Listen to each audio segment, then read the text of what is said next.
자, 여러분 교재 45쪽이 되겠습니다. 토지의 특성입니다. 자, 이 토지의 특성은 크게 이 자연적 특성과 인문적 특성으로 나눠볼 수 있습니다. 이 자연적 특성, 인문적 특성으로 나눠볼 수 있는데, 이 자연적 특성은 이 토지 자체가 이 인간이 만든 재화가 아니라 이 신이 인간에게 부여해준 최상의 선물로서 자연이 준 물건입니다. 그래서 자연적으로 주어져 있는 물건 그 자체, 원초적, 본래적으로 가지고 있는 특성이 자연적 특성입니다. 근데 이 인문적 특성은 토지는 자연물인데 이 자연물인 토지에 인간이 개입을 해요. 그래서 인문적 특성은 토지와 인간의 관계에 있어서 인간이 자연물인 토지에 인위적으로 부여해준 특성입니다. 그러면 이 인문적 특성은 인간이 개입을 함으로써 자연물인 토지를 이용을 하는 건데, 결국 자연적 특성이 가지고 있는 제약을 어느 정도 인간이 개입을 함으로써 완화해주는 특성이 인문적 특성입니다. 자, 그러면은 이 자연적 특성에는 우리가 네 가지가 나오고 있는데, 우선은 부동성이 나오죠. 부동성. 그리고 부증성. 그리고 영속성. 그리고 개별성. 인접성이 나오죠. 자, 우선은 시험 문제는요, 부동성, 부증성, 영속성, 개별성, 이 네 가지가 중요해요. 작년도 28회는 이 네 가지 용어로 출제했거든요. 부증성에서 2개의 지문 하나하나 출제했고, 올해 29회 시험에서는 부증성에서 출제를 했습니다.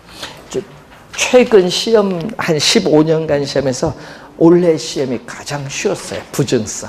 올해는요, 문제 딱 보면 바로 답을 바로 찾을 수 있어요. 그래서 올해 시험이 좀 토지 특성 중에서 가장 쉬웠지 않겠느냐 봅니다. 내년에는 좀 달리 내겠죠, 뭐. 자, 부동성. 여기 움직일 동이거든요. 움직이지 않는다. 그러니까 여기 부는 아닐 부자거든요. 그러니까 움직이지 않는 특성이다. 그러니까 토지의 지리적 위치 그 자체는 고정이 되어 있어요. 고정이 되었기 때문에 인간의 어떠한 힘을 이용해서라도 토지의 지리적 위치 그 자체는 이동시킬 수 없다. 이동이 안 되니까 뭐죠? 비이동성이다. 이동이 안 된다. 근데 여러분, 세탁기, TV, 냉장고는 뭐죠? 이동할 수 있는 물건. 이동할 수 있는 물건을 동산이죠. 그래서 부동산과 동산을 구별하는 근거가 된다. 동산은 이동성이 있고 부동산은 이동성이 없다. 그래서 동산과 부동산을 구별하는 근거가 되고, 부동산은 공시 방법으로서 뭐를? 등기. 이건 또 올해 출제했어요.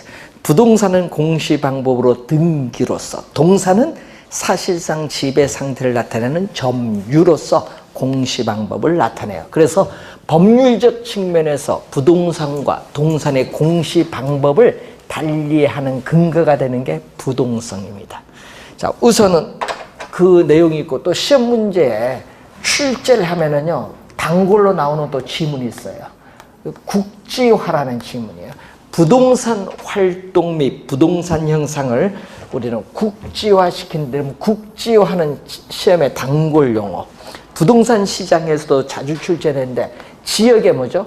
지역에, 부동산이 속해 있는 지역에 국한된다.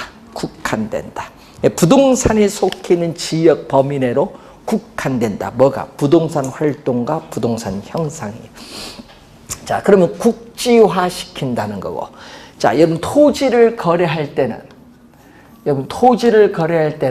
뭐 토지 대장, 지적도, 임야도, 임야 대장, 항공 사진, 뭐 또 여러분 토지 이용 계획 확인원, 이런 것을 우리가 분석을 해야 돼요. 그러니까 분석하는 것을 전문 용어로 정보 활동이에요.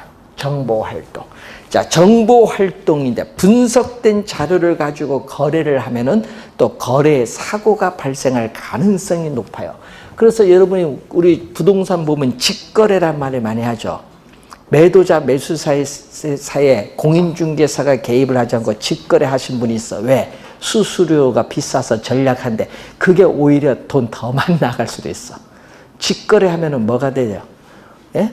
여러분이 전문가가 아니니까 뭐가 서류를 가지고 분석도 못 하잖아요. 그러니까 뭐가 발생할 가능성이 높아요? 사고. 사고하면 소송비, 변호사비만 해도 500만 원이고, 예? 소송하는데, 예? 그 또 시간 걸리고 엄청난 손해를 가져올 수 있어요. 그래서 이 분석된 건 전문가가 해야지. 그리고 그거라도 우리나라에서는 등기에 또 공신력이 인정되고 있지 않잖아요. 또 사고가 많이 발생하고, 그래서 반드시 부동산의 유치에는 어디 가야 돼? 현장에 갑니다.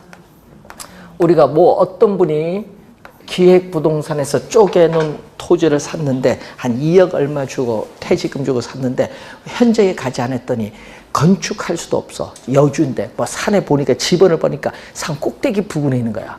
그 완전히 사기 당한 건데 문제는 현장에 가서 확인을 해야 돼요. 예? 예? 반드시 뭐를 확인해야 돼? 위치. 예? 위치 확인해야죠. 예?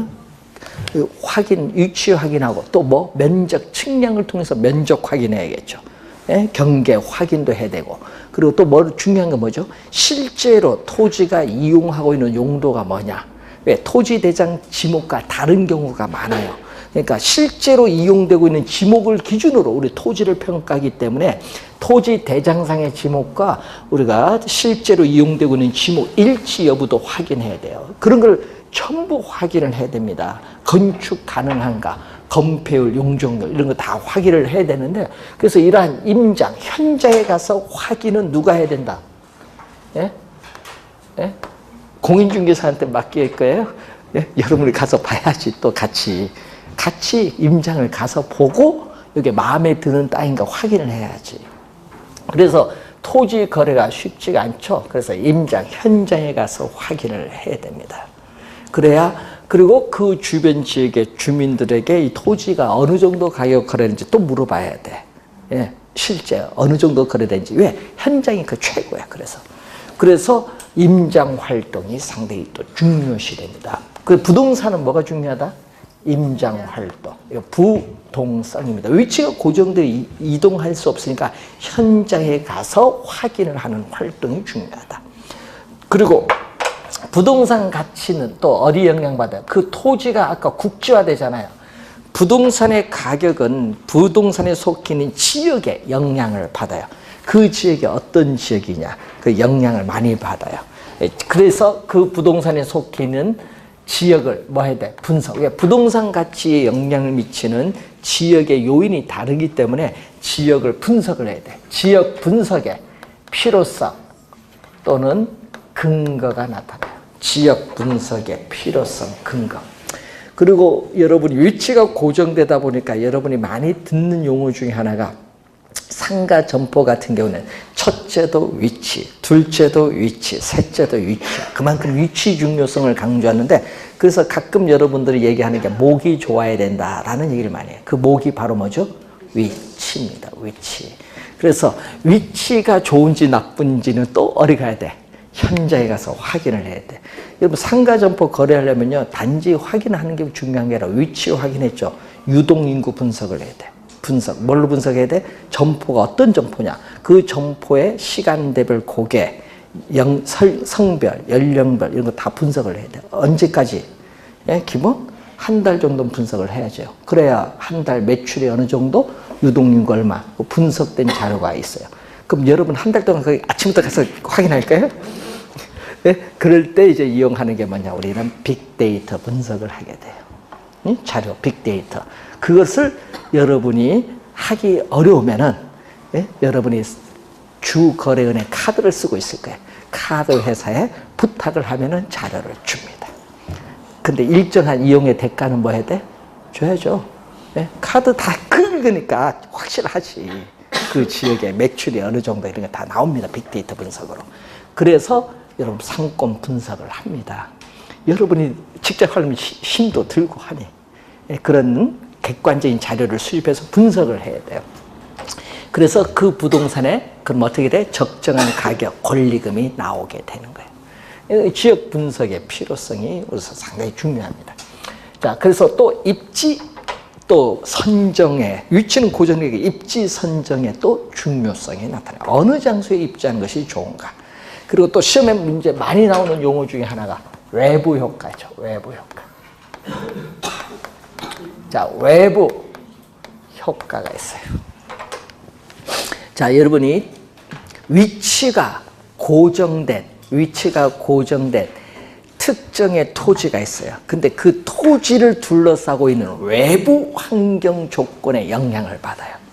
자, 여러분 용산에 대규모 생태공원을 조성한다. 여러분 정부가 옛날에 용산을 미군 기지가 평택으로 이전하면은 거기에 뭐 공원 조성한다 뭐 할 때 그 우리나라는 말을 먼저 뱉어놓으니까 골치 아픈 거죠. 공원 그 여의도의 80% 되는 그 용산 미군 기지 땅, 그 우리 110년간 이용 못했죠. 왜냐? 거기 옛날 고종시대부터 군대가 거기 주둔하던 지역이에요.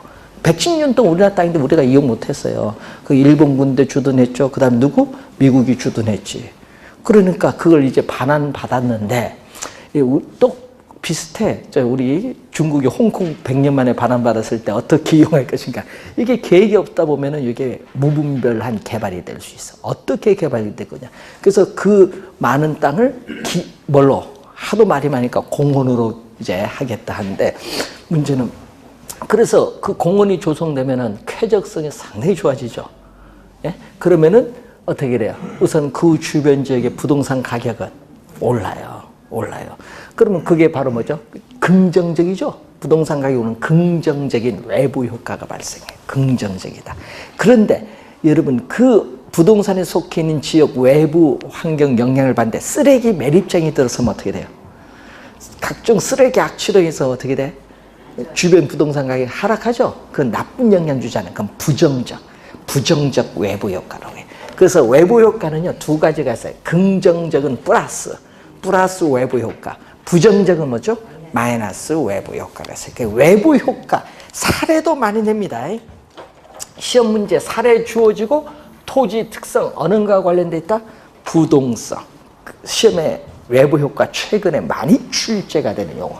용어가 좀 어려워요. 외부 효과. 외부 효과는 부동성과 관련이 있다. 그래서 여러분 동네에 뭐가 들어온다? 쓰레기 소각장 들어온다 하면 여러분 또 머리띠 들어매고 또 반대하죠. 왜? 다이옥신이 배출되잖아요. 그럼 밤에 우리 소각할 때 보통 낮에 안 하죠. 밤에 하거든요. 여러분 주무실 때 가서 뭐 데모할까요? 보통 밤에 배출하면요. 밤에 문을 못 열어요. 왜? 그게 뭐 여러분의 가정 들어오면 폐질환에 영향을 주죠. 다이옥신이니까. 예? 그래서 들어오는 걸 문 닫아놓고 살아야 돼. 그 쓰레기 소각장 없어질 때 계속 그걸 해보세요. 얼마나 스트레스 받는데요. 가치가 떨어져요. 예? 그래서 대구에 가면은요. 대구에 가면 달서구 그 모 지역이 있어. 거기 쓰레기 소각장이 아파트 짓기 전에 먼저 지은 거야. 머리 잘 썼어. 아파트 들어가기 전에 먼저 지어놓은 거야. 그래 반대가 없으니까 지어놓고 아파트 들어가니까 그 아파트 주민들은 어떻게 돼요? 그게 뭔지 몰랐지. 나중에 분양받고 들어가 사다 보니 쓰레기 소각장에서 밤에 문을 못 여니까. 그러니까 아파트 가격 15년 지나도 그 가격 그대로예요. 예? 그게 중요하죠. 그래서 여러분 그런 게 이제 외부 효과예요. 우리 분당에 가면요. 서현이 있습니다. 분당 서현. 예, 있는데 이 서현이 아파트 가격이 비싸요. 예? 예, 비쌉니다. 예, 많이 올랐고. 근데 이제 비싼데 그 지역에 우리 하수 종말 처리장이라고 있어요. 상하수도 할 때 하수 종말 처리장이 있습니다. 악취가 나죠? 예, 납니다. 근데 하수 종말 처리장이 말이 안 좋잖아요. 예? 그래서 그 말을 좀 막 바꾸죠. 환경사업소 뭐 이런 식으로. 예? 좀 말을 좀 순화를 시키는데 하수 종말 처리장이 들어섰어요. 문제는 잘못한 게 아파트 서현 거기 개발하기 전에 그걸 먼저 들어가고 해야 되는데 아직 인구가 30만이 안 되니까 분당 만들 때 30만 인구 기준 했는데 안 되니까 나중에 건설하면 안 되니까 오판한 거야. 미리 했어야 되는데. 그래서 어떻게 돼? 아파트 막 들어가고 오리까지 막 개발돼서 이제 나중에 건설 딱 했어요. 건설했는데 건설 시범 가동 딱 하고 이제 하려고 하니까 주민들이 반대하는 거야. 왜? 안 된다. 건설했는데 나중에 건설했는데 그래서 한 번 가동 못하고 이전해 갑니다. 왜? 주민들이 반대가 워낙 심하니까. 그러니까 어떻게 돼? 그걸 가동할 수밖에 못하면요 다음 선거 떨어지는데. 그러니까 어떻게 돼? 예? 성남시에서 이전을 해야지. 다른 지역. 그럼 다른 지역 주민들은 또 어떻게 해? 또 반대하겠지. 우리는 이게 문제야, 이게. 그러니까 먼저 개발하기 전에 먼저 다 들어가야 돼. 그래야 뭐 그거 알고 분양받은 거니까. 그래서 우리나라 이 개발 계획이 잘못됐어. 우리는 보면요, 제일 먼저 아파트 먼저 짓고 들어가.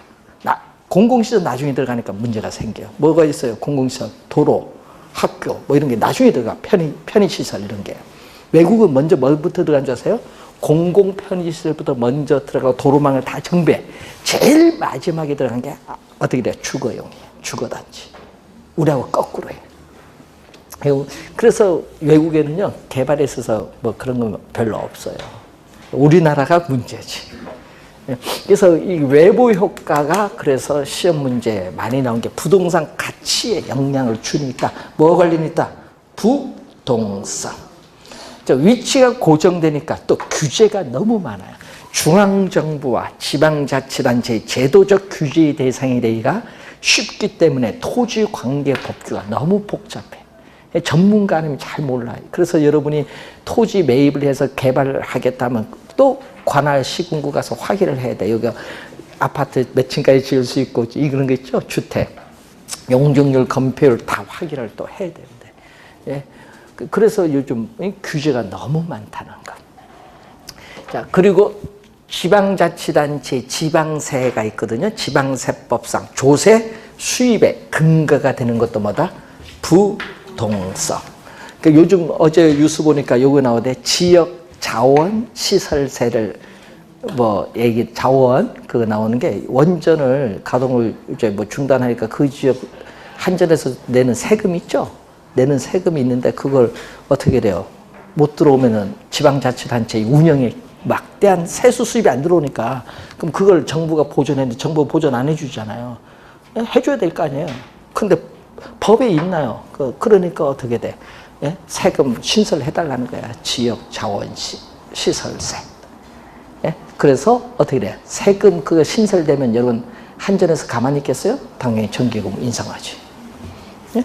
당연히 인상하지. 세금 더 내게 되는데. 그래서 정부는 고민되지. 왜? 말은 났는데 안 된다. 왜? 전기요금 인상되면은 문제가 된다니까. 그래서 요즘에 또 그런 게 있어요. 지방자치단체 조세 수입의 근거가 돼요. 부동성. 하여튼 한번 잘 확인해 보시고 부동성은 요 내용들이 핵심 포인트. 그리고 여러분 교재 한번 보시면은 46페이지에 부증성이 나오죠. 여러분 시험에 암기할 때 뭐 요거 따서 암기하시면 안 돼요. 부부, 영계인. 시험은 그게 안 내요. 파생되는 특징과 연결되는 걸 내지. 여러분은 암기는 요걸만 암기를 목숨을 내요. 부부, 영계인. 네? 그게 목숨 걸면 안 되고 파생되는 특징과 연결을 잘 이해를 해 두셔야 됩니다. 부증성은 증가하지 않는다. 자, 여러분 일반 공장은 생산비나 노동을 투입하면 생산량이 늘어납니다. 근데 이 자연물인 토지에는 생산비를 투입을 하여도 자연적으로 주어진 토지의 절대량 면적은 결코 증가시킬 수 없다. 그러니까 생산이 안 된다는 것. 비생산성이 나타나. 비생산성. 또 면적이 뭐하다? 유한하다. 그래서 자연물인 토지의 면적은 유한하다. 유한성. 면적의 유한성이 나타나요. 자, 비생산성이죠. 그래서 여러분이 생산비를 투입을 하면은 생산량이 늘어나는 것이 생산비 법칙인데, 그래서 생산비의 법칙을 적용할 수 없다. 생산비를 투입하여도 생산이 안 되기 때문에 생산비의 법칙을 적용할 수 없다. 그래서 엄격한 의미의 토지의 생산 공급은 할 수 없다. 생산 공급은 안 된다는 거죠. 자, 면적은 또 유한해요. 자, 유한하기 때문에 토지에 어떻게 돼요? 독점 소유욕이 나타나요.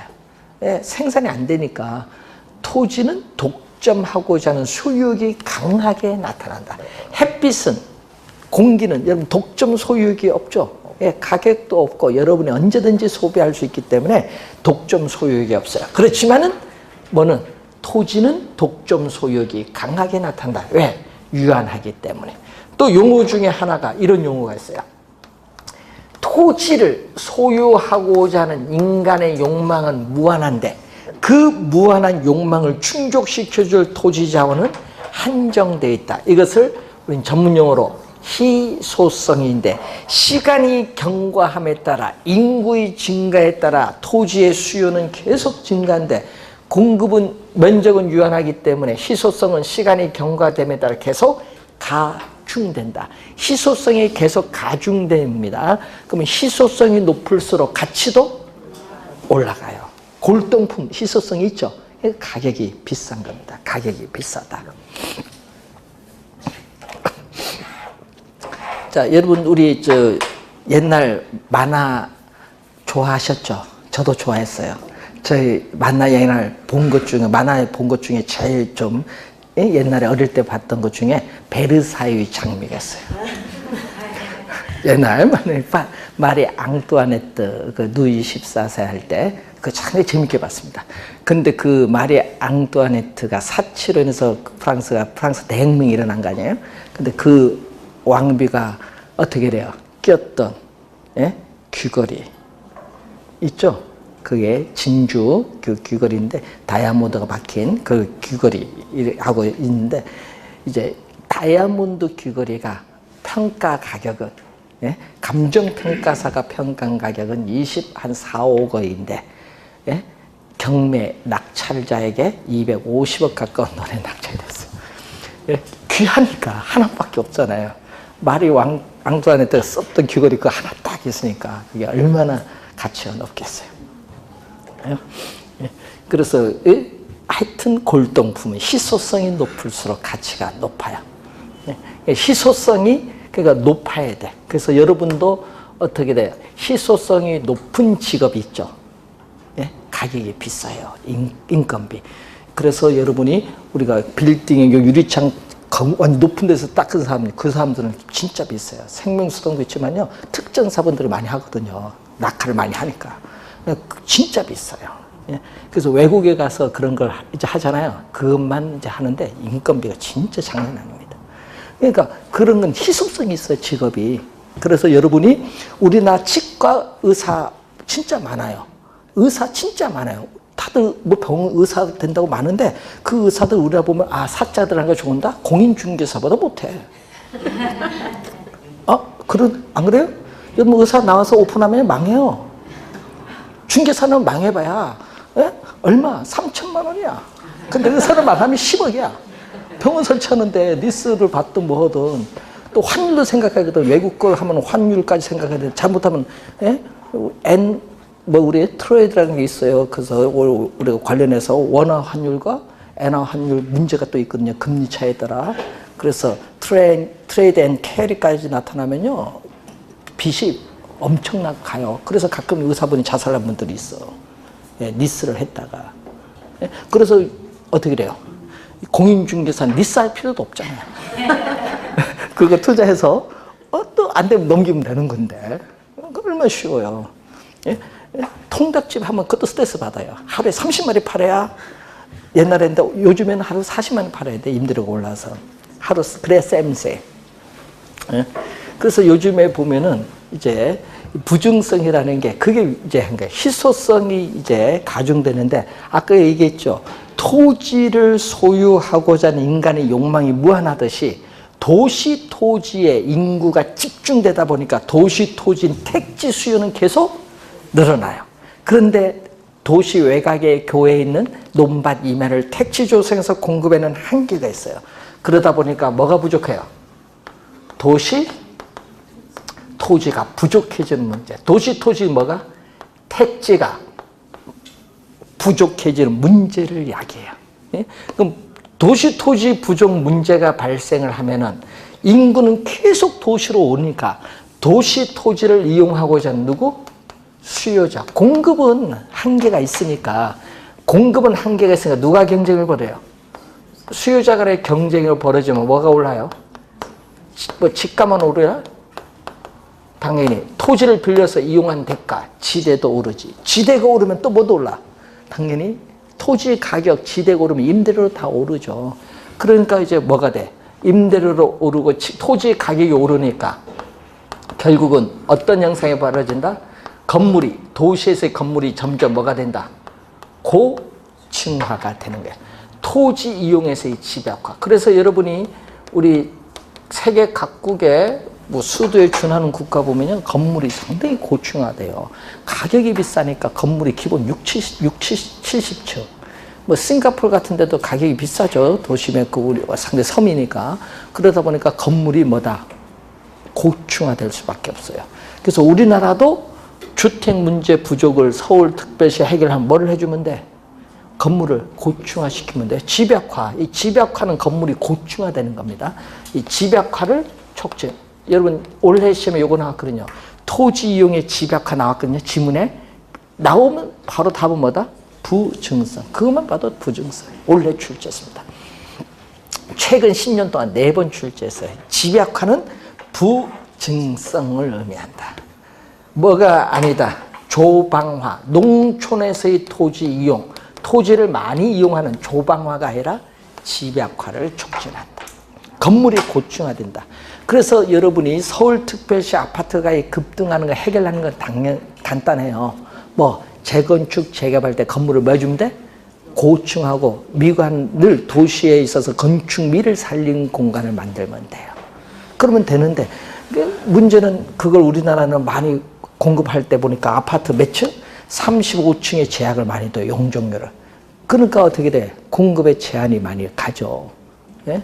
그래서 가격이 급등하는 거예요. 예? 수요가 늘어날 만큼 공급도 예측해서 늘어줘야 돼. 그러니까 수요자 경쟁이 치열하면 치열할수록 가격은 계속 올라요. 그래서 여러분이 임대료가 비싸다 보니까 요즘에 집가가 오르고 임대료가 비싸다 보니까 자영업자들이 건물에 들어가서 장사를 하더라도 웬만한 수익 아니면 다 적자예요. 그러니까 어렵다는 거지. 예? 그래서 뭐를 낮춰야 돼요? 예? 토지 가격을 낮추는데 쉽지가 않잖아요. 그럼 임대료를 낮추려면 경쟁이 적어야 돼. 적어야 임대료가 낮아지는데 적으려면 공급을 늘려줘야 돼. 어떻게 늘려 있어? 건물을 고층화시킬 수밖에 없지. 예? 그래야 어떻게 돼? 임대료가 떨어지는데 그게 쉽지가 않다는 얘기예요. 규제가 많다는 거죠. 자, 시험 문제 우선 많이 출제가 되는 용어. 자, 희소성도 높고 또 토지는 어떻게 돼요? 유한하기 때문에 또 어떤 형태로? 토지는 어떻게 돼요? 효율적으로 이용을 해야 되는데 최선의 이용하에서 최고의 가치를 창출할 수 있도록 유한하다 보니까 최유효 이용에 또 뭐가 된다? 근거가 되고 또 뭐가 나오죠? 우리는 토지의 공익성을 강조하는 토지 공개념의 근거가 돼요. 토지의 공익성을 유한하기 때문에 강조하는 토지 공개념의 근거가 됩니다. 자, 시험 문제 여러분이 또 많이 출제되는 용어 중에 물리적 공급이 있어요. 자, 물리적 공급은 부증성의 특성인데 자연적으로 주어져 있는 토지, 이 지표의 총량을 물리적 공급해요. 그럼 이게 지구 태초에 형성된 지구의 땅이에요. 여러분 바다 밑에 있는 토지도 토지고요, 산도 토지고요, 다 토지예요. 예? 자, 이 토지 지표의 총량 중에서 여러분 인간이 이용할 수 있는 부분, 자, 물리적 공급 중에서 인간이 이용할 수 있는 부분은 이 정도밖에 안 되는데 이것을 전문용어로 경제적 공급 또는 용도적 공급이라고 합니다. 경제적 공급, 용도적 공급. 자, 이것은 뭐에서?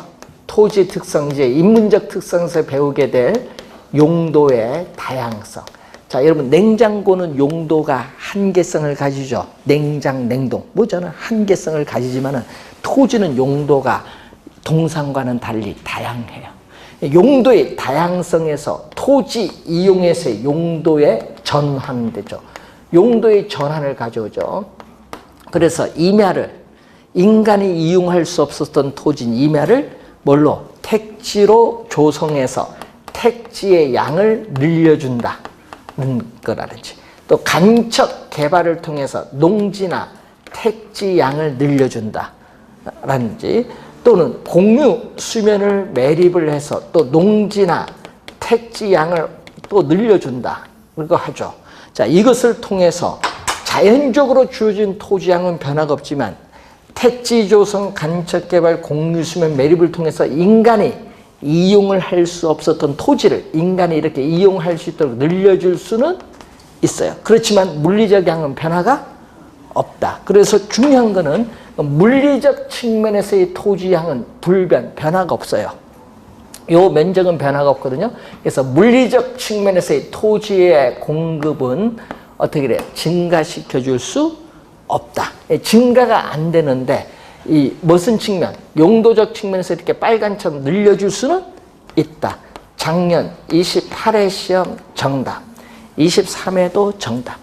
같은 물리적 경제적 공급에서 물리적 공급은 증가가 불가능하고 경제적 용도적 공급은 증가가 가능하다는 거. 이거 빨간색 늘려줄 수는 있다. 이걸 시험의 정답으로 계속 묻고 있다는 거. 우선 용어부터 물리적 공급, 경제적 공급을 다른 말로 용도적 공급. 용도적 공급은 토지 이용에서의 용도의 전환을 통해서 인간이 이용할 수 없었던 토지를 인간이 이용할 수 있게끔 용도적 측면에서 양은 증가시킬 수 있다. 꼭 기억해 두셔야 돼요. 물리적 공급, 용도적 공급이 중요한 포인트가 되죠.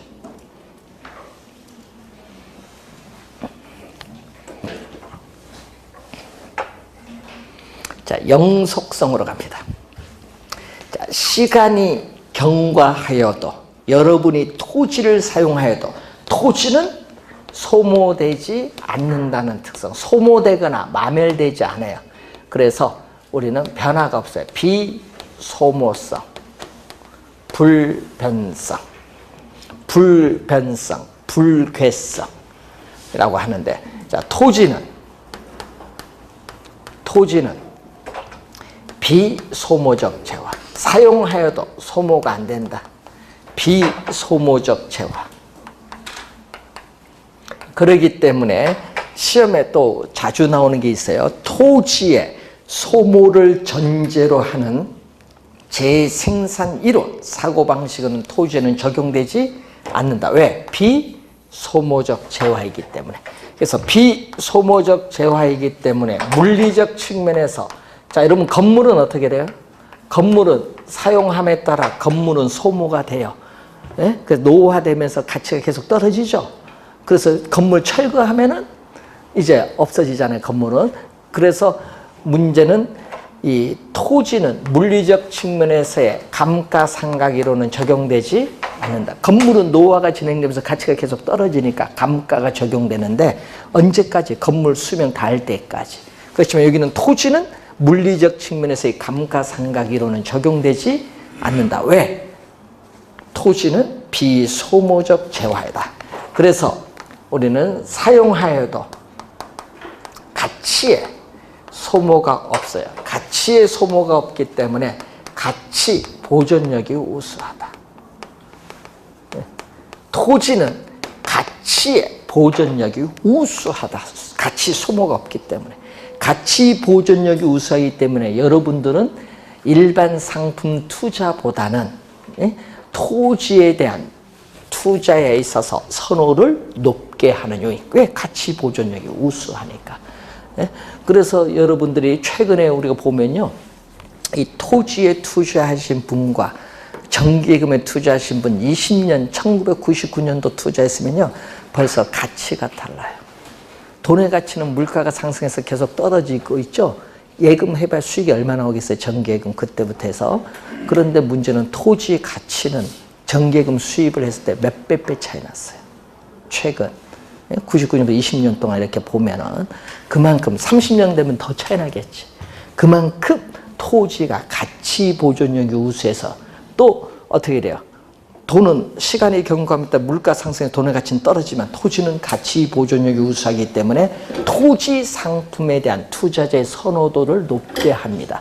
그래서 부동산 관리의 중요성이 나타나는 게 바로 영속성의 특성이에요. 자, 그러다 보니까 토지는 비소모적 재화인데 건물은 수익은 언제까지 발생하죠? 여러분, 건물의 수익은 언제까지? 건물 철거할 때까지 수익이 나오지 뭐.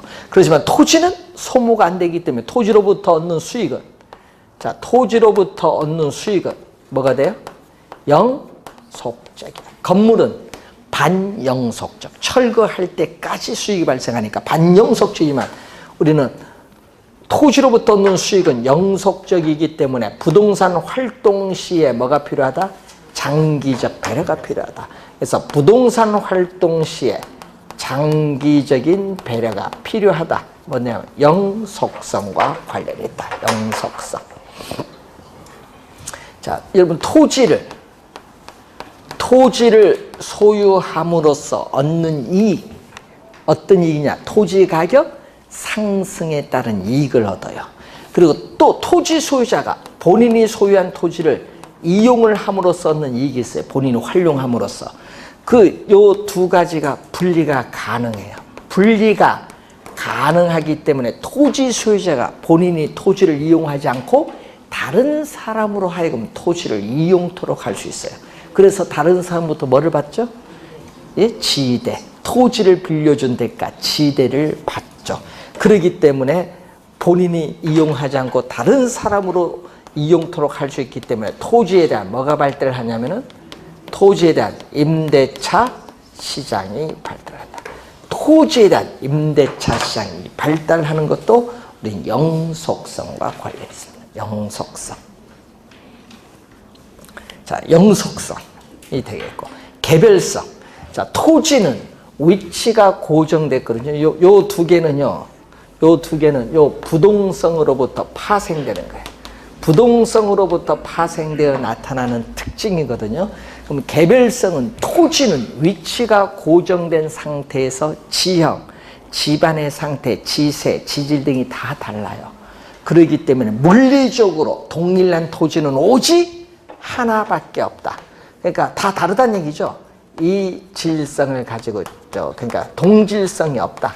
비동질성, 비대체성. 다 다르기 때문에 이런 형태가 나타나죠. 그래서 비대체성으로 인해서 토지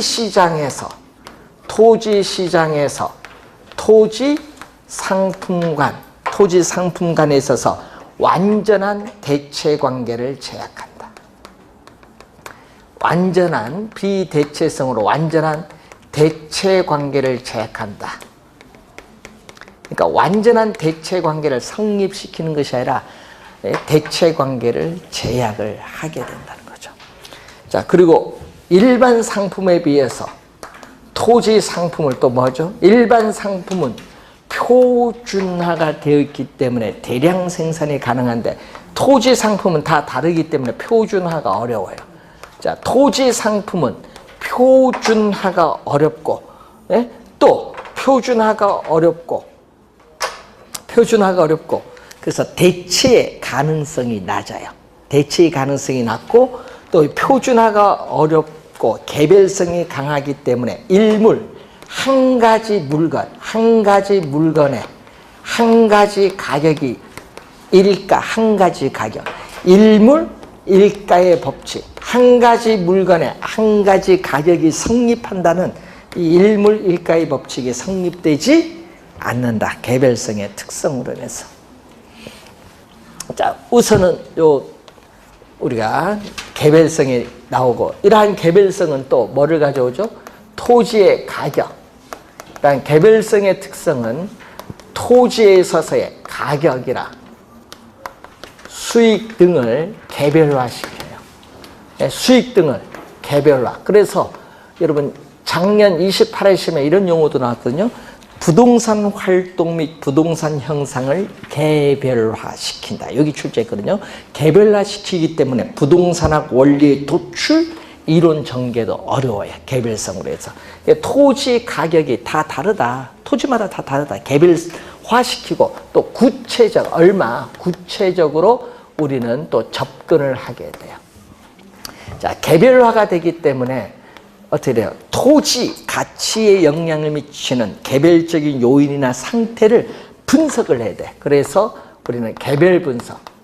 여러분 부동성은 지역 분석이지만 이거는 무슨 분석? 개별 분석의 필요성입니다. 개별 분석의 필요성. 자, 여러분 작년 올해 시험에요. 29회 요게 나왔거든요. 표준지라는 용어 나왔어요. 표준지 용어, 토지 용어에서 요거 배우는데 이건 여러분이 부동산 가격 공시제도 가면 배워요. 표준지 용어를 원래 출제 토지 용어 했는데 표준지 공시지가 이란 거 여러분이 뉴스 신문에서 많이 듣는데 표준지 공시지가 할 때 표준지는 이 토지에 있어서 이용 상황이 유사를 해야 돼요. 또 자연적 사회적 조건이 일반적으로 유사하다고 인정되는 토지가 표준지예요. 그러면 그 표준지 선정이 어려워요. 그러니까 여러분 개별성의 특성으로 인해서 표준지 선정이 어려워요. 그래서 우리나라 지금 국공유지를 제외한 민간이 보유한 토지가 약 2,850만 필지 정도 되는데 그럼 2,850만 필지 중에 개별성에 있어서 표준지 선정이 어렵다 보니까 어떻게 돼요? 표준지를 우리는 50만 필지를 선정하는 거예요. 그래서 표준지 공시가를 구하는데 표준지 선정이 어렵다 보니까 토지 가치를 추계하는 데 있어서 객관화도 어려워요. 그러다 보니까 여러분들은 객관화가 어려워서 여러분들은 전문가가 아니면 잘 몰라요. 토지 가치. 그래서 뭐가 필요하다? 여러분 감정 평가사에 의한 토지 가치에 있어서 추계의 필요성이 나타나는 거예요. 그러니까 여러분이 토지 가치를 정확히 알려면 여러분의 자료를 수입하죠. 표준지 공시가, 개별 공시가 딱 보고 전문가가 평가한 가치는 이 정도인데 실제 거래 가격과 어떤 차이가 있느냐, 왜 차이가 있느냐 이런 것도 분석을 하면서 봐야죠. 여러분 가끔 있거든요. 이런 게 있어요. 여러분이 토지 거래하다 보면요. 표준지 공시지가 자료를 봤는데 그 금액은 상당히 낮아요. 네? 낮은데 우리가 실제 거래되는 가격은 높게 나타날 수도 있고요. 근데 표준지 공시지가는 높은데 개별 공시가는 또 낮은 경우 있어. 그러니까 여러분이 발표해서 개별 공시가 발표하기 전에 표준지 공시가 이의 신청해서 올려달라고 했겠지. 나 세금 많이 낼 테니까 올려주세요. 올리는 이유는 간단해요. 뭐냐, 세금을 뭐 1년 더 내더라도 벌써 본 거죠. 한 2, 3년 뒤에 개발되면은 토지 수익난 보상 가격은 표준지 공시가 기준이거든요. 그러면 올려놔두면은 세금을 1년 더 내더라도 뭐는 보상액을 많이 받겠다. 그 얘기예요. 그러니까 여러분 그런 걸 볼 줄 알지. 그러니까 최근 10년 동안의 표준지 공시가 어떻게 변해왔느냐 확인을 하면서 왜 갑자기 뛰었느냐. 그럼 뛴 이유가 뭐냐. 그런 것을 분석을 해야 돼요. 토지 가격에 영향을 주니까. 자, 그래서 이 표준지 선정이 어렵다는 거. 그래서 감정평가가 필연적으로 나타난다. 자, 인접성이 나오죠. 자, 토지는 또 위치가 고정되는데 그 인접된 토지 있죠. 토지가 계속 연결되어 있다. 그래서 이 부동성으로부터 파생되는 특성인데 인접성은 시험에 안 내요. 왜? 부동성으로부터 파생되니까 시험에 뭘로 내버린다? 저희들은 부동성으로 내. 그래서 시험에 나오면 부동성, 부증성, 영속성, 개별성 이 네 가지를 출제를 하는 겁니다. 나중에 강의할 때 인접성 안 합니다. 부동성으로부터 파생되기 때문에 부동성으로 출제해버립니다. 자, 그걸 염두에 좀 두시고, 자, 그리고 인문적 특성 한번 봅니다. 자, 여러분 교재에 우리가 8페이지 보시면은 인문적 특성이 나옵니다. 자, 인문적 특성은 크게 세 가지를 공부할 건데, 이제 우리가 동사는 용도가 한계성을 가지만 용도의 다양성이 하나 있고, 또 합병, 여러분 합병 또는 병합이라고 해요. 합병, 분할의 가능성 또는 병합, 분할의 가능성. 또 토지는 지리적 위치가 고정되어 있어요.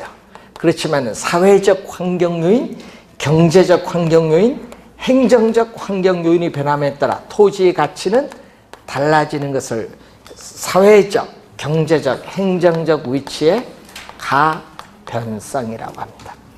자, 우선 용도가 다양하죠. 용도가 다양하다. 자, 주어진 부지에 다양한 용도로 제공될 수 있는 특성입니다.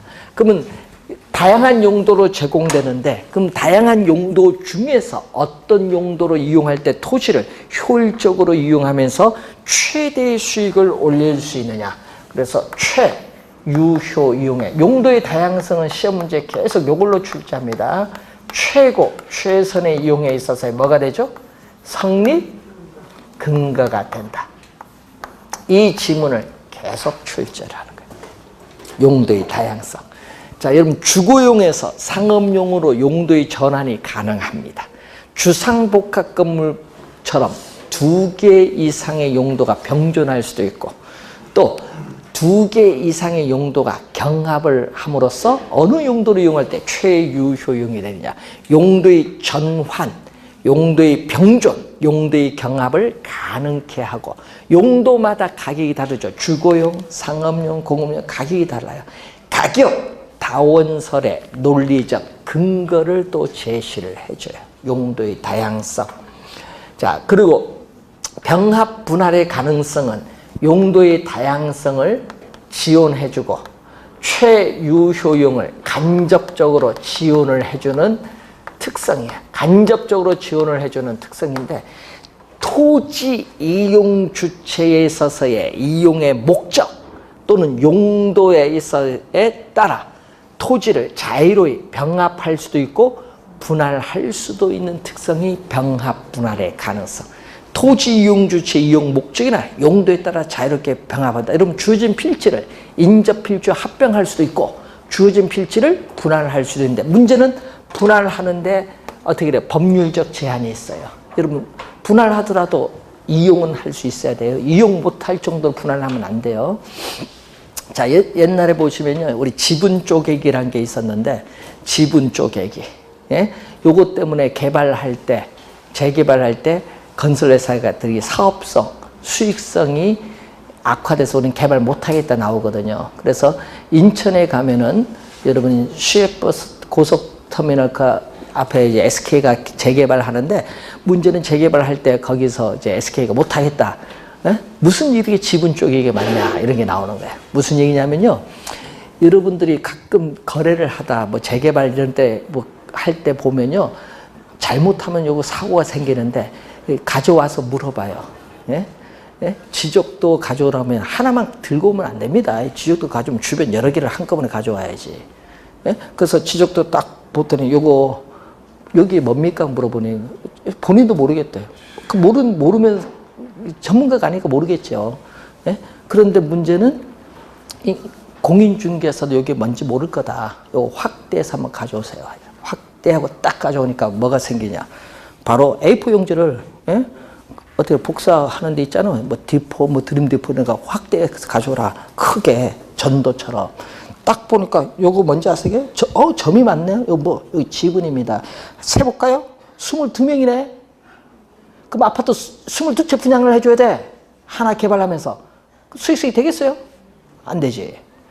그래서 나온 게 그 다음부터 이런 문제가 생기니까 7평 이상만 어떻게 돼? 아파트 분양해주는 조건. 그래서 나오는 거예요. 예?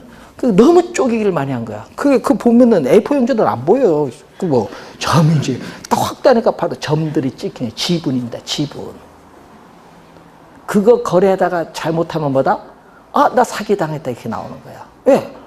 비싼 돈 주고 샀는데 아파트 분양 못 받는다, 이렇게 나오지. 그래서 확인 잘 하셔야 돼요. 재개발할 때는. 그런 게 사고예요.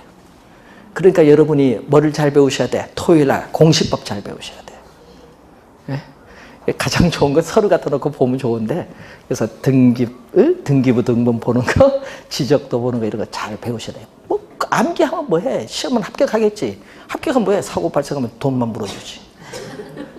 배울 때 잘 배우셔야 돼. 또 세법도 무시해, 공부하다가.